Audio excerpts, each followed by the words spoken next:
ಮೀಸಲಾತಿ ವಿಚಾರವನ್ನ ನಿನ್ನೆಯೇ ಕೈಗೆತ್ತಿಕೊಳ್ಳೋ ಪ್ರಯತ್ನವನ್ನ ರಿಪಬ್ಲಿಕ್ ಕನ್ನಡ ಮಾಡಿತ್ತು. ಆದರೆ ಕಾವೇರಿ ನದಿ ನೀರು ಹಂಚಿಕೆ ವಿಚಾರಕ್ಕೆ ಸಂಬಂಧಪಟ್ಟಂತೆ ಸಾಕಷ್ಟು ಬೆಳವಣಿಗೆಗಳು ಇದ್ದಿದ್ದರಿಂದ ನಮ್ಮ ಆದ್ಯತೆ ನಮ್ಮ ನಾಡಿನ ರೈತರು, ಕುಡಿಯೋ ನೀರಿನ ಸಮಸ್ಯೆ, ಹಾಗೆ ಕನ್ನಡ ಪರ ಹೋರಾಟಗಳು, ರೈತ ಪರ ಹೋರಾಟಗಳಿಗೆ ಧ್ವನಿ ಆಗೋದು. ಹಾಗಾಗಿ ನಿನ್ನೆ ಕಾವೇರಿ ವಿಚಾರಕ್ಕೆ ಸಂಬಂಧಪಟ್ಟಂತೆ ಚರ್ಚೆಯನ್ನ ಮಾಡಿದ್ವಿ. ಆದರೆ ಈ ವಿಚಾರವನ್ನ ಚರ್ಚೆ ಮಾಡದೆ ಬಿಡೋ ಹಾಗೆ ಇಲ್ಲ ಅಲ್ವಾ?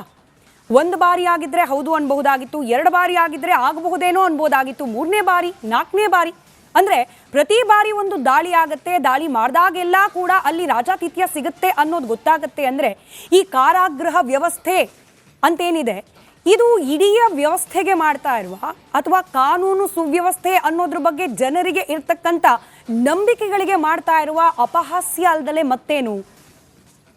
ಇಲ್ಲಿ ನಾನು ಕೇವಲ ಒಂದು ಪ್ರಜ್ವಲ್ ರೇವಣ್ಣ ಪ್ರಕರಣವನ್ನ ಮಾತ್ರ ಮುಂದಿಟ್ಕೊಂಡು ಚರ್ಚೆ ಮಾಡೋ ಪ್ರಯತ್ನ ಮಾಡ್ತಾ ಇಲ್ಲ. ಇದೇನು ಮೊದಲ ಬಾರಿ ಅಲ್ಲ. ಹಿಂದೆ ನೀವು ನೆನ್ಪು ಮಾಡ್ಕೊಂಡ್ರೆ ಜಯಲಲಿತಾ ಅವರು, ಶಶಿಕಲಾ ಅವರು, ತೆಲ್ಗಿ, ಹಿಂಗೆ ಪಟ್ಟಿ ಮಾಡ್ತಾ ಹೋದ್ರೆ ಟೆರರಿಸ್ಟ್ಗಳು, ಶಂಕಿತ ಉಗ್ರರು ಅಂತ ಅನ್ನಿಸ್ಕೊಂಡವರು, ಅವ್ರಿಗೂ ಸಿಕ್ಕಿದೆ ರಾಜಾತಿಥ್ಯ. ಅತ್ಯಾಚಾರ ಮಾಡಿದವರು, ಕೊಲೆ ಮಾಡಿದವರು, ಸುಲಿಗೆ ಮಾಡಿದವರು, ಮಾಡಬಾರದ ಪಾಪಕೃತ್ಯವನ್ನ ಮಾಡಿ ಜೈಲಿಗೆ ಸೇರಿದವರು ಕೇವಲ ಆರೋಪಿಗಳಲ್ಲ, ಪ್ರೂವನ್ ಗಿಲ್ಟಿ ಅಪರಾಧಿಗಳು ಅಂತ ಹೇಳಿ ಮರಣ ದಂಡನೆಯಂತಹ ಕಠಿಣ ಶಿಕ್ಷೆಗೆ ಒಳಗಾದವ್ರಿಗೂ ಕೂಡ ಜೈಲು ಅನ್ನೋದು ಒಂದು ರೀತಿ ಮನರಂಜನಾ ಕೇಂದ್ರ ಆಗುತ್ತೆ, ಒಂದು ರೀತಿ ಬೇಕಾದ ಸೌಲಭ್ಯಗಳನ್ನು ಒದಗಿಸುವ ಕೇಂದ್ರ ಆಗುತ್ತೆ ಅನ್ನೋಂಗಿದ್ರೆ ಕಾನೂನಿನ ಮೂಲಕ ನೊಂದವರಿಗೆ ನ್ಯಾಯ, ಹಾಗೆ ಕೇಡನ್ನ ಬಗದವರಿಗೆ ಶಿಕ್ಷೆ, ಇದರ ಬಗ್ಗೆ ಜನಸಾಮಾನ್ಯರು ಅಂದರೆ ನಿಮ್ಮಂಥವರಿಗೆ ಇರುವ ನಂಬಿಕೆ ಎಲ್ಲಿ ಹೋಗಬೇಕು? ಆ ನಂಬಿಕೆಗೆ ಅದನ್ನು ಉಳಿಸ್ಕೊಳ್ಳೋ ಪ್ರಯತ್ನ ಮಾಡ್ತಾ ಇದ್ದಾರಲ್ಲ ಈ ದಾಳಿ ಮಾಡೋದು. ನಾವು ಹಿಂದಿನ ಸರ್ಕಾರದ ರೀತಿಯಲ್ಲ, ನಮ್ಮ ಸರ್ಕಾರ ಬಂದಮೇಲೆ ಸಂಪೂರ್ಣವಾಗಿ ಬದಲು ಮಾಡ್ತಾ ಇದ್ದೀವಿ, ವ್ಯವಸ್ಥೆಯಲ್ಲಿ ಒಂದು ಟ್ರಾನ್ಸ್ಪರೆನ್ಸಿ ತರ್ತಾ ಇದ್ದೀವಿ, ಈ ರೀತಿಯ ಹೇಳಿಕೆಗಳನ್ನು ನಂಬಬೇಕು ಅಂತನಾದರೂ ಯಾಕೆ ಅನ್ನಿಸ್ಬೇಕು? ಹಾಗಾಗಿ ಇಡೀ ಕಾರಾಗೃಹ ವ್ಯವಸ್ಥೆ ಇದು ಸರಿ ಹೋಗಬೇಕು ಅಂದರೆ ಆಮೂಲಾಗ್ರ ಬದಲಾವಣೆ ಬೇಕಾ? ಈಗಿರೋ ಕಾನೂನಲ್ಲೇನೆ ಬದಲಾವಣೆಗಳನ್ನು ತರಬೇಕಾ? ಹಿಂಗೆ ತಪ್ಪು ಮಾಡ್ಲಿಕ್ಕೆ ಬಿಟ್ಟವರಿಗೆ ಕೊಡ್ತಾ ಇರುವ ಶಿಕ್ಷೆಯ ಪ್ರಮಾಣದಲ್ಲೂ ಕೂಡ ಬದಲಾಗಬೇಕಾ? ಇಂಥ ಒಂದಷ್ಟು ಗಂಭೀರ ಪ್ರಶ್ನೆಗಳನ್ನು ಇಟ್ಕೊಂಡು ಈ ಪ್ರಶ್ನೆಗಳಿಗೆ ಉತ್ತರವನ್ನು ಕಂಡುಕೊಳ್ಳೋ ಪ್ರಯತ್ನವನ್ನು ಇವತ್ತಿನ ಮಹಾಭಾರತ ಚರ್ಚಾ ಕಾರ್ಯಕ್ರಮದಲ್ಲಿ ಮಾಡ್ತಾ ಇದ್ದೀನಿ. ಚರ್ಚೆ ಪ್ರಾರಂಭಕ್ಕೆ ಮುಂಚೆ ಈ ಬಗ್ಗೆ ಒಂದು ವರದಿ ನಿಮ್ಮ ಮುಂದೆ.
ಅಥವಾ ಅಲ್ಲೂ ಅದೇ ಐಷಾರಾಮಿ ಖಯಾಲಿ ಮುಂದುವರಿಸಿದ್ದಾರಾ ಅನ್ನೋ ಅನುಮಾನಕ್ಕೆ ಕಾರಣವಾಗ್ತಿದೆ.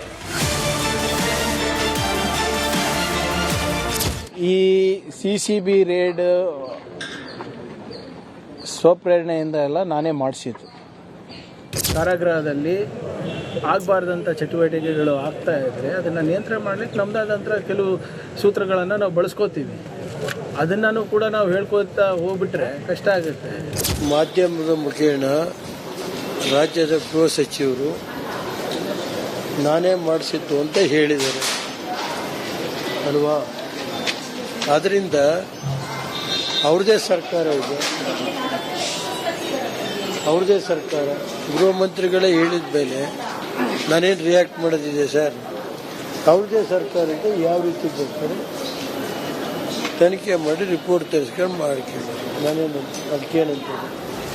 ಇದು ಕೇವಲ ಪ್ರಜ್ವಲ್ ಕಥೆಯಲ್ಲ.